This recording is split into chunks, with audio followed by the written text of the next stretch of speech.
சில குட்டீஸ் வாங்க நம்ம இந்த வீடியோவில் சரியான விடையை தேர்ந்தெடுத்து எழுதுக. ஏற்றத்தாழ்வற்ற சமூகம் அமைய வேண்டும் அப்படின்னு சொல்கிறாங்க. ஏற்றத்தாழ்வற்றன்னு என்ன அர்த்தம்? ஒரே இடத்துல மொத்த பணக்காரங்களும் அவங்களுக்கு பக்கத்துலேயே ஏழைகளும் உணவுக்கே வழி இல்லாமல் உடுத்த உடை இல்லாமல் அந்த மாதிரி இருக்கிறது தான் ஏற்றத்தாழ்வு இருக்குது அப்படின்னு அர்த்தம். அந்த மாதிரி இல்லாமல் எல்லாருக்கும் சாப்பாடும் உடையும் இருக்கிற இடமும் இருக்கிற இடம்தான் சமுதாயத்துக்கு வேணும் அப்படின்னு சொல்கிறாங்க.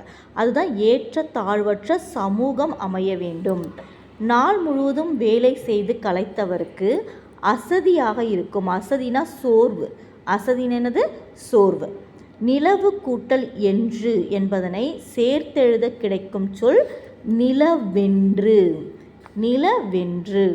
தமிழ் எங்கள் என்பதனை சேர்த்து எழுத கிடைக்கும் சொல் தமிழ் எங்கள். தமிழ் எங்கள் தமிழ் கூட்டல் எங்கள், தமிழெங்கள்.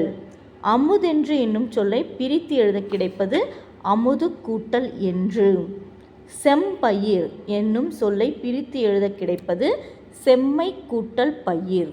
சொல்லுங்க, செம்மை கூட்டல் பயிர். அடுத்து பாருங்க, இன்பத் தமிழ் பாடலின் கருத்துப்படி ஏற்று பொருள் தருக. விளைவுக்கு நீர், அறிவுக்கு தோல், இளமைக்கு பால், புலவர்க்கு வேல். ஓகே, இந்த மாதிரி அழகாக நீங்களும் எழுதி பாருங்கள். எழுதி பார்த்தீங்கன்னா தான் உங்களுக்கு நல்லா வரும். ஓகேவா?